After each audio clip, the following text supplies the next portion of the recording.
Here we go. Once again, we're back at it. It's the time of the month. We're going bar by bar with your boy Kamal Hart. Let's jump right into this. Showing up in the pre-market, we're looking at a sell-off overnight and um, a ranging market. We kind of range on this side of the EMA, crossover, and then ranged on this side of the EMA. And then you could probably see that overall as a larger range that might look something like that as well.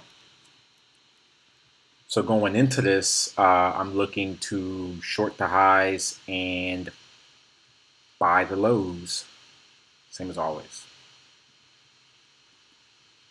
We'll speed up. Let's get around 6 o'clock. The one thing I don't love is this yellow line right here. That's just part of my indicators and things, but this is the open. So unfortunately, we know where the market is going to open. But even looking at it now, you might think of this trade as a lower high, but that's a lower high right into the EMA.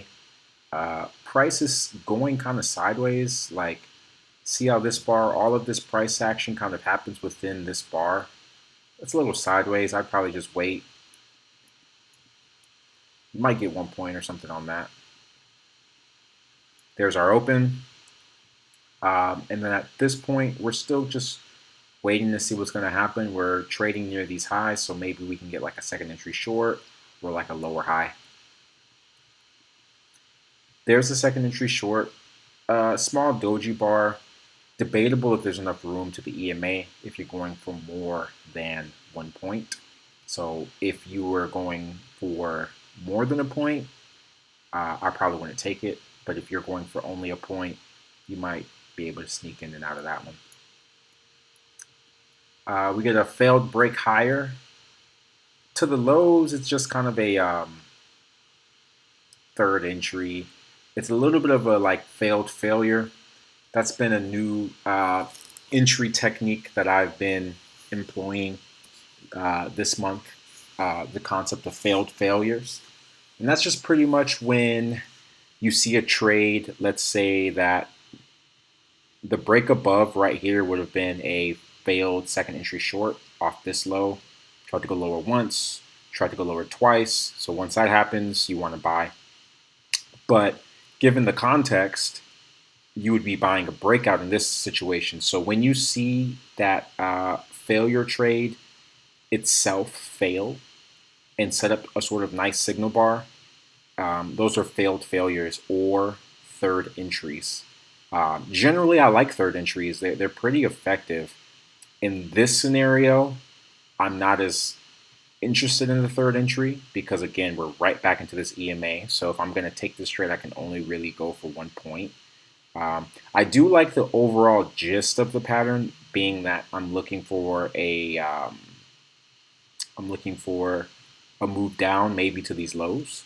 But in this situation, I just want to kind of sit on my hands. Maybe we'll get like a lower high with some room. Uh, just kind of stacking up. We're just hanging tight. We don't use wedges, but you can tell there's some kind of wedge. We have the resistance up here, and we're making higher lows, higher lows, higher lows, higher lows, higher lows. So you just kind of want to wait and see what's going to happen. At this point, though, um, I was personally expecting some kind of breakout to the high side. I'm just waiting on the price action to confirm that. There's a hidden second entry long right there, but that's not where I want it. That's a breakout of this range. That's not what I want to trade. Not with this signal. There's this breakout we're talking about. Um, I'm still looking to short until I get that breakout pullback. So like here, the reason why I don't short this is to the lows. It's really like a fourth or fifth entry or something. Um, it's an engulfing bar, but the safer trade is like a lower high. So you were just, and then again, there's not so much room to that EMA. This isn't even a setup, but maybe someone sees this and, oh, why aren't you shorting that? I'm not shorting that because it's not a setup. We go and test this breakout area. Here we break above, but we don't close above. I want to see the bar close above, and then I'm going to draw that short-term trend. So like right there, once that closes above, okay, we're in it. Now we're going to start looking for longs. You could probably draw it from down here. I just like to draw it so it touches the breakout pullback. So for me, this is fine. In fact, what I'm going to do, let's use a channel. I'm cool using this as my channel. So if this is our channel, pretty much we're going to look to buy off our channel line. As we break outside of this range, we should be asking ourselves, where is price action going to go next? A good way to kind of visualize that is to create a measured move. So this line up here is just a measured move of the distance between this high and this low, superimposed. So possibly we're coming up here. Until then, we're looking for resistance at the high side and support at the low side.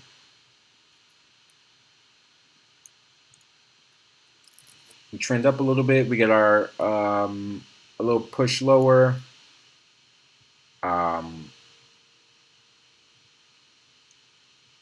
Not really a setup, just the first entry to the long. This is a tight. This is a tight bull channel, so I would be looking to pretty much buy every single bull signal we can get, but I don't want to buy on inside bars per se. Another thing is we could probably flatten this a little bit. I feel like this fits a little better. So here we get the break above, but again, all of this inside bar, this is really a small congestion zone. Although we're still trending higher, so I don't want to change my bias yet. I just wouldn't buy that particular trade. Here you get that, we'll zoom in, you get a, it's kind of like a second entry long. It's a little hidden. It's an engulfing higher low. In this situation, this higher low isn't bad because, again, we're in this tight bull channel. So you might buy this, but the best way to buy this is to drop your limit order on the high of this bar and see if price action will back up, fill you, and then continue higher. I'm not as interested buying this close. So if you're going to buy this, I might consider buying that with a limit order. Generally, that's not my best trade. I generally skip that, but you could make a case for it. I think this line fits the best. I like how it touches all of these closes. That's probably another thing that I learned this month. I know in previous videos I had said, don't worry about your trend line. Not to not worry about the trend lines, but that I don't use them as much. And I think that was an oversimplification. Some of the bigger trend lines I don't use as much. They just help me with like targets of where price might be going. But your channels are super important because as long as you're buying off your support and selling off of your resistance, those are going to be high probability trades every single time.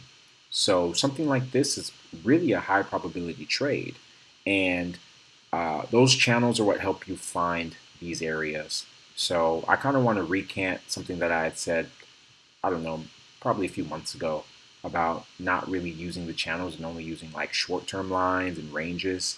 I'm back in the school of use your trend lines because they are effective. They do work.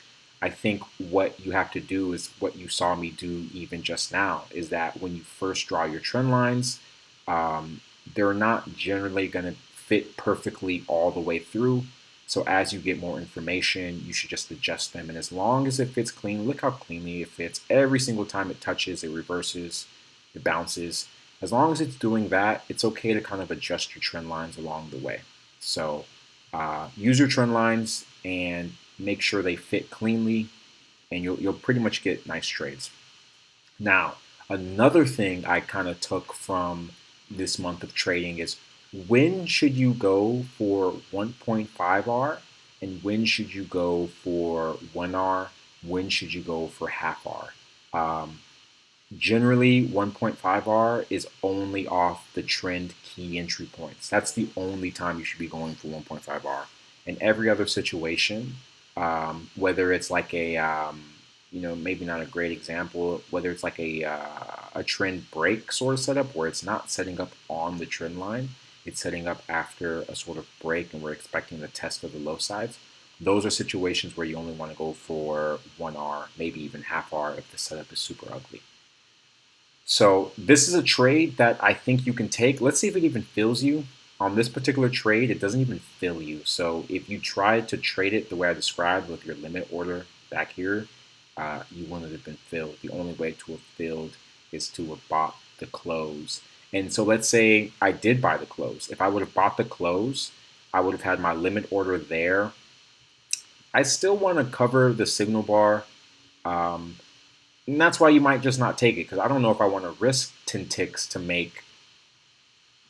I don't want to risk 11 ticks to make 6 or maybe 10.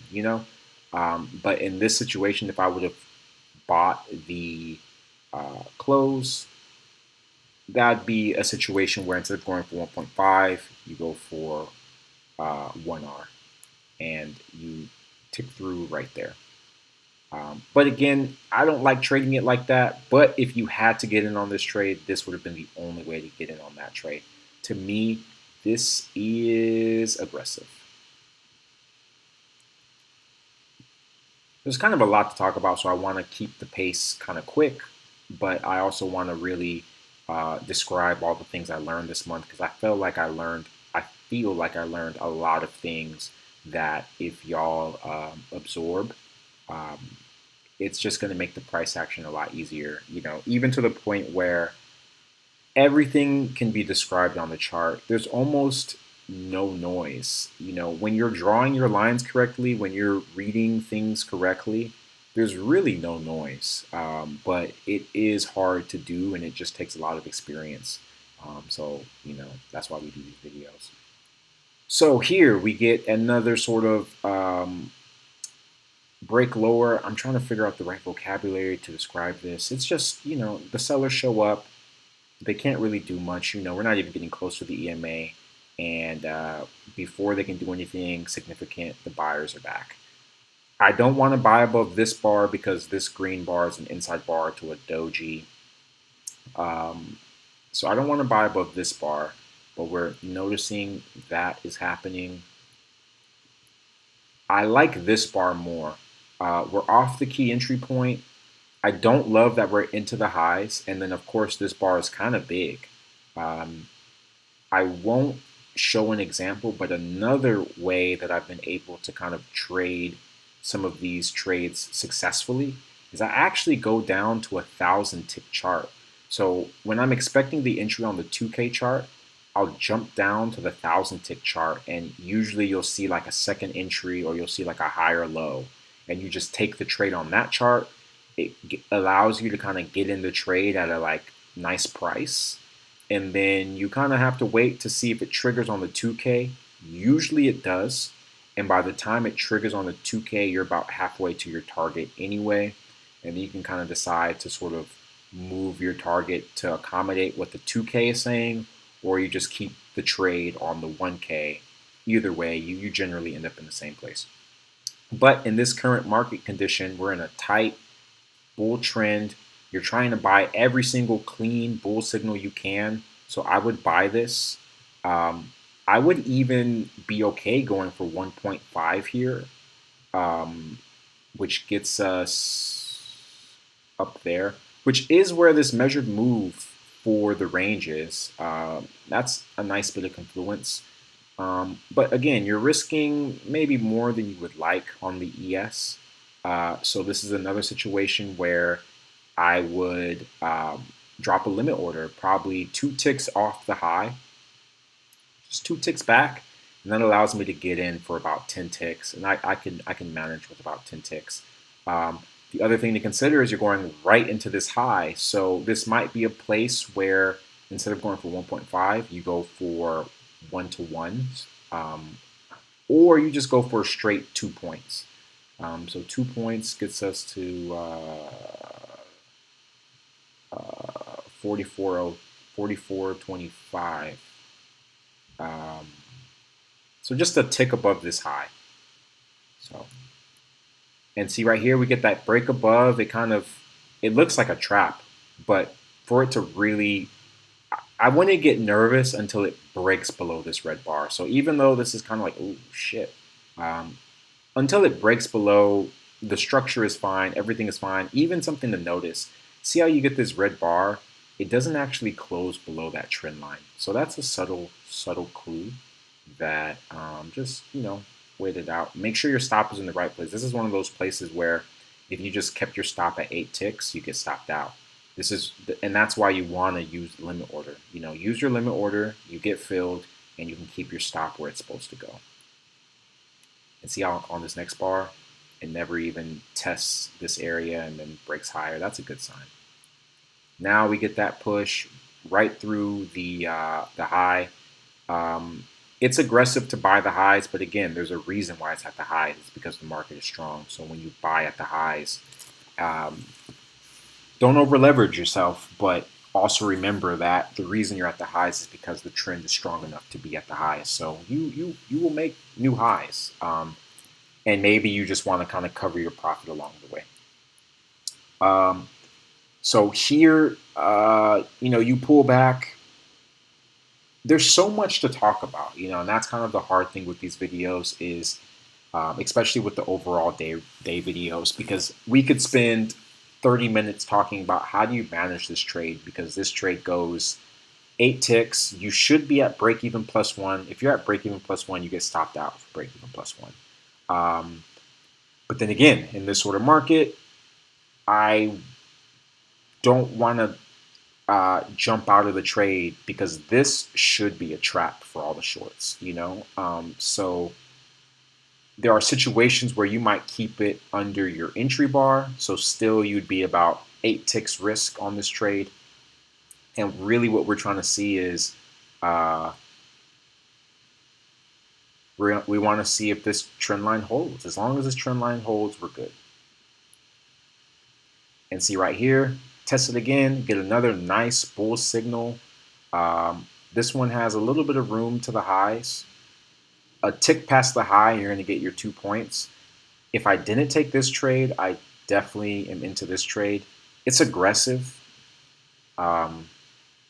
It feels aggressive, but it's a solid trade. In a tight breakout channel, you're going to take a few first entries, and all you're looking for is the sellers to show up, bring prices lower, and before they can break the structure of your trend or close below the EMA or close below a previous pivot, you want to see the buyers show up and set up a sort of nice signal bar. And sometimes the signal bar won't be great, but the trigger bar will close really strong and really bullish. And then you just set up a limit order back where you would have entered on the signal. Although I love this trade, I think you're okay going 1.5. Something about this trade personally makes me nervous. This is a place where I'd only be going probably one to one. If I'm in this larger trade, I'm down to enter this and go for 1-to-1. If I'm not in the larger trade, I might be more inclined to go for the full 1.5. It just depends. Again, you get a little nervous there. It's not looking too hot right there. It's kind of going sideways on you. It's a little tough to hold through this, but in these situations, you're really just waiting for the structure to play out. So then right there, that's exactly what we're talking about. You get the sellers show up, but before they can do anything significant, like break a previous low, close below the EMA, they're starting to break our structure a little bit, but that's not convincing. The fact you have to squint your eyes to decide if is this the break means it's not the convincing break. And you might be able to just shift some of this down just a little bit more, and it still gets all the same touches. And at this point, you're pretty much still within the trend line. Some people might even trade this. I'm not as into it because to me, it is definitely starting to get a little sideways. Only thing keeping me in the trade is the fact that I'm still in one of these. I'm still in this trade. Actually, full disclosure, I did take this trade today, and I actually exited break even +1 because I saw the stack up, and I just wasn't feeling it anymore.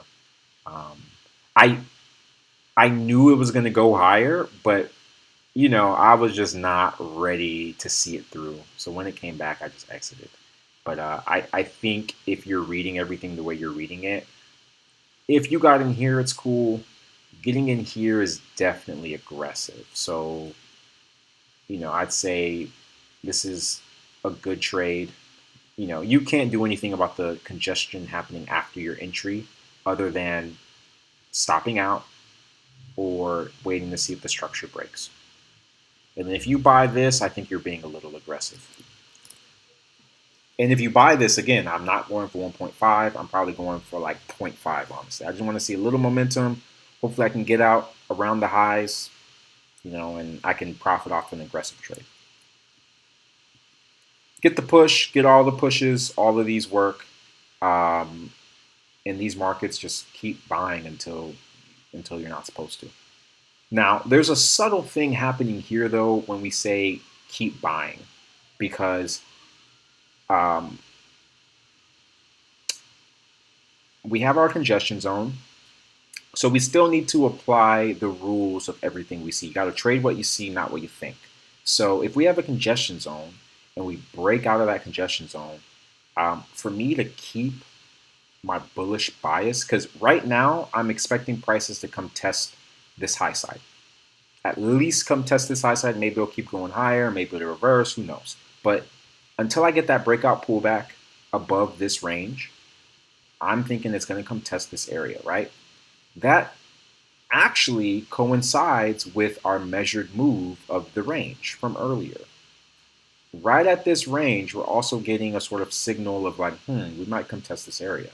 So when we trend a little past it, that's cool. But even here, we still don't have a breakout pullback. Even up here at the high tick, I'm still thinking, hey, at some point, we're going to try to test this breakout. And it just depends if the sellers are going to be strong enough. So when we get this bar, I'm starting to think, yeah, I think the sellers are going to be strong enough because, again, the measured move of the range, and we need to test this breakout area. I would not short this bar, though. This bar itself is, at this point, a 10th entry short, I would not short this bar. I would wait. Maybe we're going to get like a lower high, something like that. And I definitely want that lower high to happen outside of my bull trend. So those are subtle things that real time, it's pretty tough to realize that real time. But all of the information is there real time. So you have to just practice kind of looking left and kind of formulating the big picture so you can see it real time. So when we get a real kind of strong move down, that doesn't surprise me much.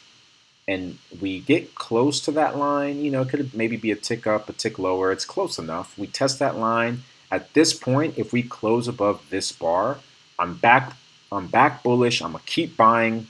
We in there. We get the breakout pullback above, followed by a lower high. Now, this is kind of weird and interesting because I want to be bullish, but I'm also seeing that this measured move is actually becoming something. So on a large scale, the range could very well be, you might use the midline because those are the most recent major bounces, but the overall range might be down here. So, I generally don't trade my runners that far, but risk reward, that looks like a great trade, right? But because it's so noisy, because everything is so bullish, because we're above this EMA, we really haven't had a break outside and move to a new high. I'm not going to sell this either. See how we get the lower high, a close below a previous pivot, and a close below the EMA. And I see that. I'm thinking, okay, even if we're going to go higher, we need to respect this because something now is changing. The sellers were able to do something significant. They were able to change the structure of the market. So we push lower. As we push lower like this, you're thinking to yourself, okay, well, how far low will we get? We got past the previous support. And of course, there are pivots. You could probably count every pivot along the way as, hey, once we get past this pivot, we're going to go test this pivot. And if we get past that pivot, we might go test this pivot and then this pivot, right? And that's just, it'll work, but you probably have to work more than you need to. So what I would do is you kind of remove that line and replace it with a channel. So now you just try to you're always trying to close and entrap price action. So you say, okay, if this is our channel, it's either this is our lows or this is our midline. Since we're already kind of trending past those lows, I'm more willing to say, hey, this is our midline. Let's see if we come test this line working down. To the tick, to the tick. You know, you'll always think it's easier, like this particular pattern, it's easy to find that in the review because you know what's going to happen. And I do know what's going to happen. Full disclosure, I traded today. I know what's going to happen. But that's why I'm so specific about the way I describe everything. Go back to every single video. I do the same things every single time. And this pattern, I found it real time. You could have found this real time. Anyone who doesn't think you can do this real time, you're wasting your time on these videos then.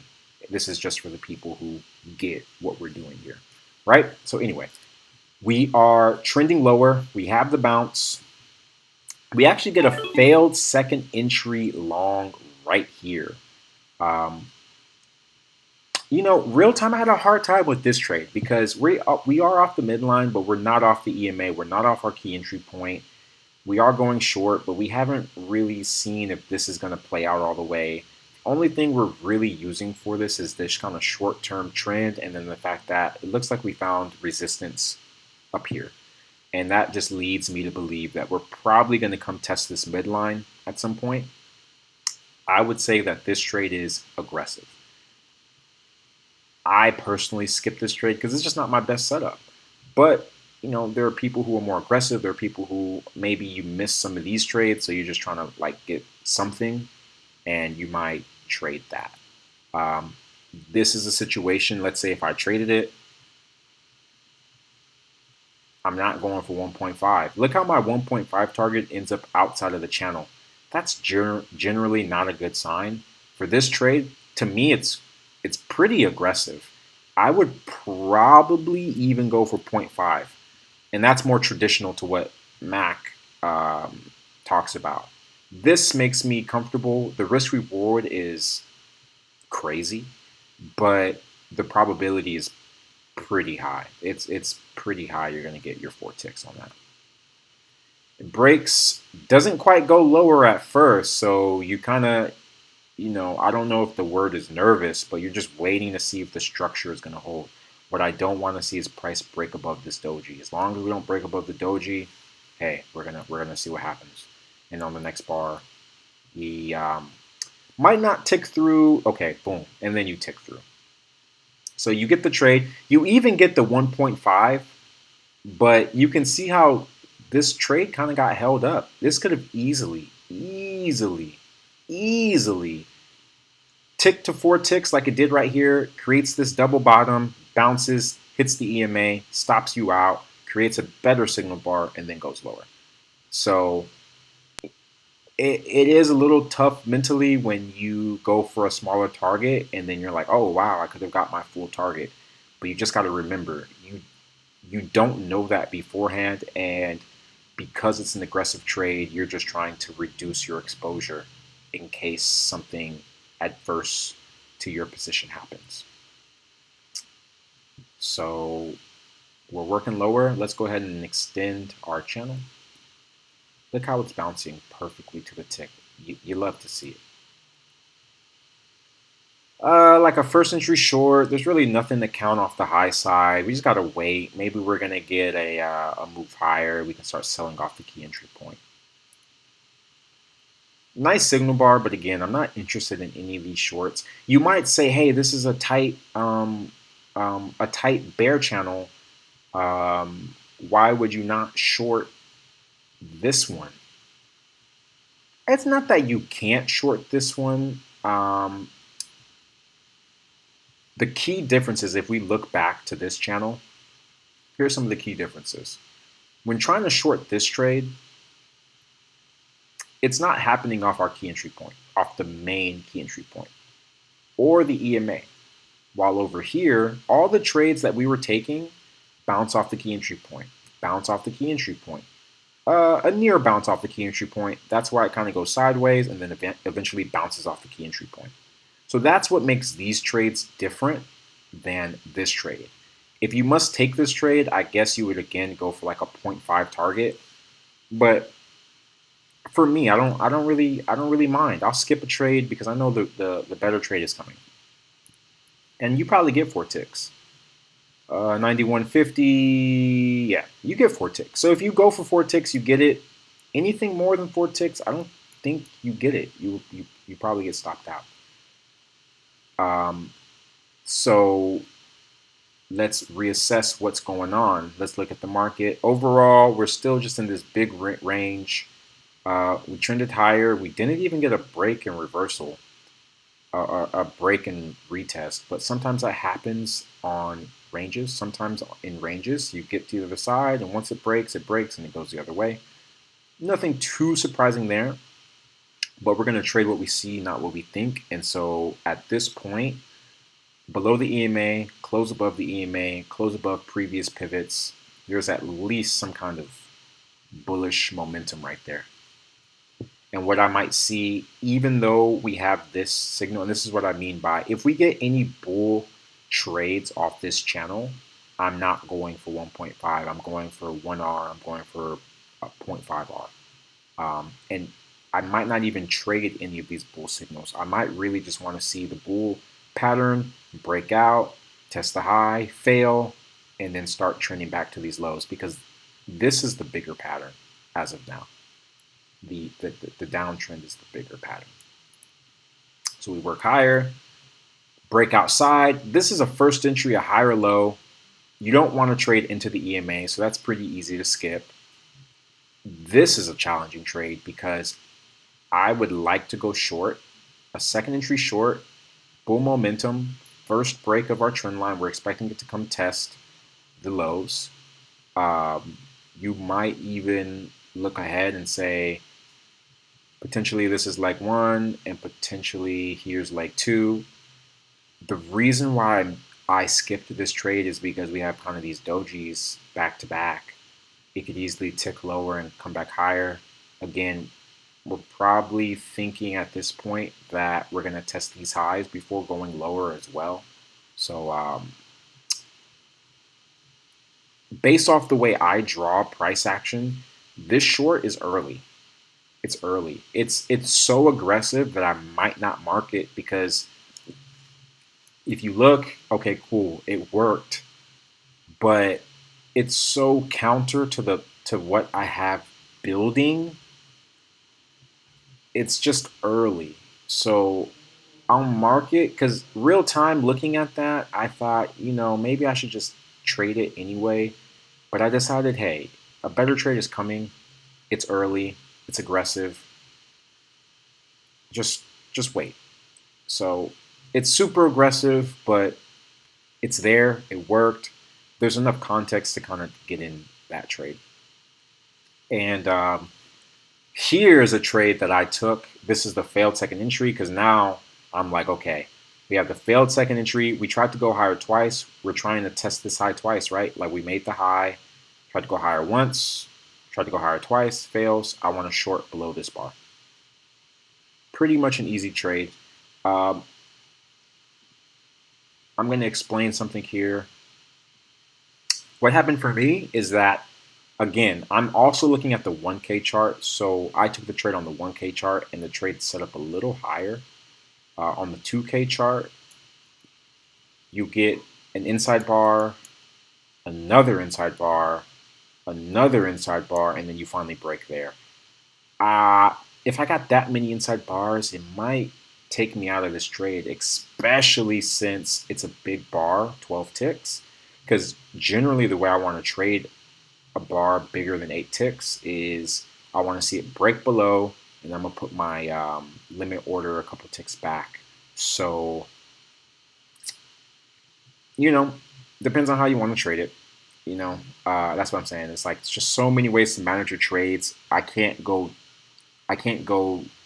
into depth on every single way to manage this trade, but there's at least 3 different ways you could have traded this. Um, we'll think about doing some videos in the future specifically on trade management because I can't spend too much time talking about that. But generally, just to see how the price action works, let's take it on face value. It breaks lower. If it does all this, honestly, I'd probably just skip it. I just probably wouldn't trade it. But I'm expecting it to come test these lows. I'm with it. Get the break lower, and you get your your trade, your scalp. Cool. So we push back higher, even though we close above the EMA. We haven't made any pivots or crossed any previous pivots. So I'm just kind of waiting to see what's going to happen. Here, we break higher, but we don't actually close higher. So I'm still kind of waiting. And then here we actually close higher. So I would just draw a micro trend there. And you kind of get a break outside and a new high. Is it convincing? I think by this bar it's convincing. Um, but we have to kind of wait and see what happens. We get a huge rejection bar and a second entry short, right? It's off this low. First entry, when it broke below there, second entry, and it's an engulfing bar. Another one of those trades where I'd have to let it close and then drop my limit order back here. Another thing I see with this is that it looks like there's a double top right there. I don't want to sell into the EMA though, so I'll probably just wait, get that pushed down. Here's a lower high, but the signal isn't that great. I'm not seeing anything yet that I like. And then I like this trade. A little aggressive, but I'm going to explain it. I like this trade. I would have probably took this trade even before I saw this. Here's why. So let's say we drew this line, break outside, move to a new high. Right here on this bar, we close below the EMA, we close below a previous pivot. So we probably have something like this. And then off this high, we have the first attempt to go higher, second attempt to go higher. And when we try to cross this pivot, it breaks higher but doesn't close higher. Those are great signs. Those are traps. Those are traps. So if you notice that real time, once price breaks this green bar, you want to go short. I would say in this situation, because we're starting to go a little sideways, this might not be the situation to go 1.5. I would say this is actually a situation where I'd be looking just to go 1-to-1. I'd probably just be looking to go 1-to-1 because it is a little sideways. We have lows down here, so you have some room, but you don't know if it's going to go all the way down there. But the main reason and way to get in this trade is it's just a failed second entry long. And even though it breaks higher than this pivot, it doesn't close higher than this pivot. Those are generally traps. So, and you can see it's a trap because the second it broke lower, it goes straight through your target all in the same bar. I didn't see this real time, but sometimes these bars, if you're not quick, I'm pretty sure this didn't back up too much. I'd guess that it triggered, tick back maybe a second or two, and then it was on its way. So if you are slow to enter, you probably don't get filled. And then again, this one goes all the way to your 1.5 target, but in the moment, you don't really know that. And this isn't really the place to be so aggressive with your targets. This is the place to just kind of take your scalps. You want to be aggressive off key trend lines, not side. Look at the EMA going right through a lot of this price action. It could do a lot of things if you're not careful. And that gets us to 8:30. So I think there's been plenty of great trades today already. Uh, and that's kind of what I saw for the day. We'll just kind of scroll through. We do get a little bit of support, looks like, over here on these lows. So, you would just probably have a range like this, right? You got some support off this lows, like off this low right here. There's a higher low. Maybe the next bar that breaks above is a buy. Here's that bar, but it doesn't close above. That's kind of sketchy. But the structure looks like it holds. See, it gets a little spooky, but you can tell the structure held. If your stop is below that bar right there, structure holds and you get out. So a lot of good trades today. Today was a great trading day. This month was a good trading month. I know at the beginning of the month I did the review and we were having a lot of break-even days. And I realized a lot of those break-even days were because I was going for very aggressive 1.5 targets in places where um, you should just go for one R. Of course, today is one of those days where it's like seems like everything was working, but it's not always like that. So when you see that you're getting break even plus one a lot, you're getting a lot of kind of small stop outs, just bring your targets down, get filled, gain some momentum, get some equity. So when you size up on your runners, you can just let your runners do their thing. So yeah, that's pretty much what I saw today. We spent most of the day, rest of the day, just kind of trading in this zone. We get a little failed breakout there. There's a higher low you might like. Again, break above there is another bull trade.